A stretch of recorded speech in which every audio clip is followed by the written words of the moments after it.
Hello everybody les amis, salut, c'est Sébastien sur Actualia, on YouTube et www.actualia.fr.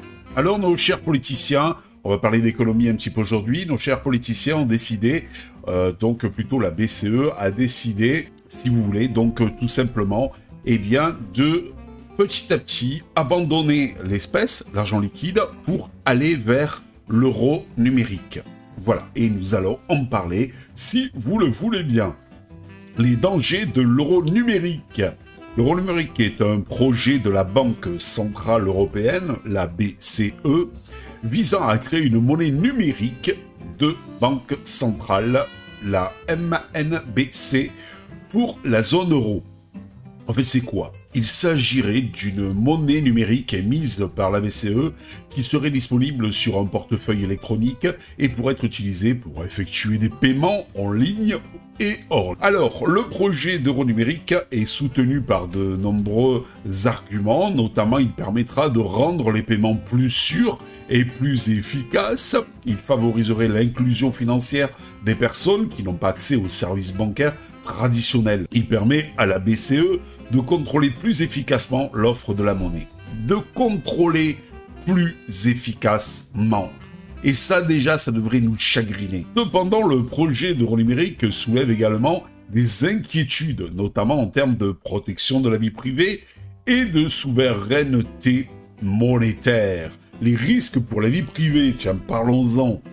L'un des principaux risques de l'euro numérique est qu'il pourrait entraîner une perte de la vie privée des utilisateurs. En effet, les transactions en euro numérique seraient traçables, ce qui permettra à la BCE et aux autorités publiques de suivre des dépenses des particuliers. C'est-à-dire, en fait, imaginez-vous, vous dépensez beaucoup trop dans de l'essence pour vous déplacer, on saura que vous avez dépensé beaucoup trop dans des carburants fossiles.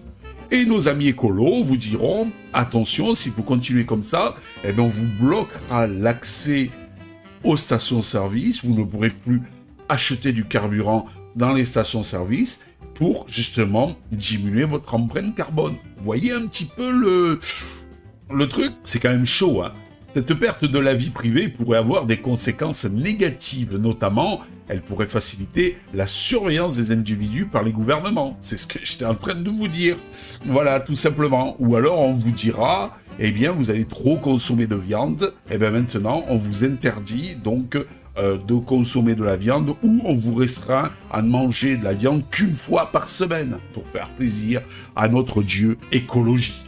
Elle pourrait dissuader les individus de participer à des activités économiques non conformes aux normes sociales ou politiques de la bien-pensance. Elle pourrait nuire à la liberté d'expression et d'association. Les risques pour la souveraineté monétaire. L'autre principal risque de l'euro numérique est qu'il pourrait affaiblir la souveraineté monétaire de la zone euro. En effet, le contrôle de l'euro numérique serait entre les mains de la BCE, la Banque Centrale Européenne, ce qui pourrait permettre à l'institution de contrôle plus efficacement, donc en fait d'être plus efficace, donc dans l'offre de monnaie et de limiter le choix des États membres. Ce risque pourrait avoir des conséquences négatives, notamment, il pourrait réduire la capacité des États membres à mener leur propre politique économique. Cela pourrait affaiblir la démocratie et la responsabilité des gouvernements. Cela pourrait nuire à la stabilité financière de la zone euro. En conclusion, le projet d'euro numérique est un projet ambitieux qui pourrait avoir des avantages significatifs pour la zone euro. Cependant, il est important de prendre en compte les risques potentiels pour la vie numérique et la souveraineté monétaire avant de le mettre en œuvre. Mesures pour atténuer les risques de l'euro numérique, la BCE, voyez par là la Banque Centrale Européenne, devrait prendre des mesures pour garantir la protection de la vie privée des utilisateurs et pour préserver la souveraineté monétaire de la zone euro. Eh bien, non. Christine Lagarde a dit qu'il n'y aurait pas de protection de la vie privée. C'est impossible. En ce qui concerne la vie privée, la BCE pourrait envisager de mettre en place des mesures de pseudo minimisation ou de chiffrement pour rendre les transactions en euros numériques moins traçables. Moins traçables ne veut pas dire pas traçables.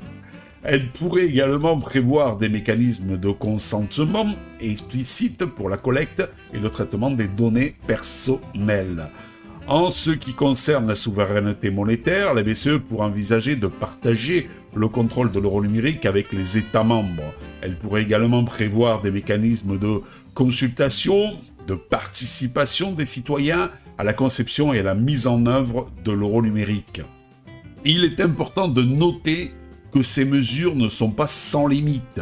La protection de la vie privée peut être difficile à concilier avec la nécessité de lutter contre la criminalité et le terrorisme. De même, la souveraineté monétaire peut être difficile à préserver dans un monde de plus en plus mondialisé. Alors en parlant de terrorisme et autres, et de criminalité, vous allez dire, mais qu'est-ce que ça a à voir?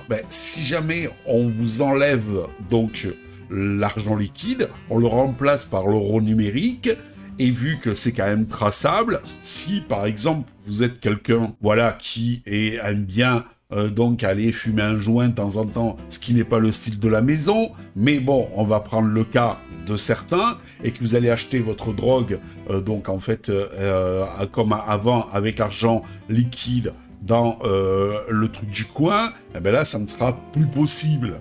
Et puis même, imaginez-vous que les dealers se dotent donc d'un lecteur où vous allez arriver, ping, allez hop, vous allez payer votre drogue, ils le verront, l'État le verra et se demandera donc d'où vient cet argent, donc et il y aura une enquête. C'est un mal pour un bien, mais bon.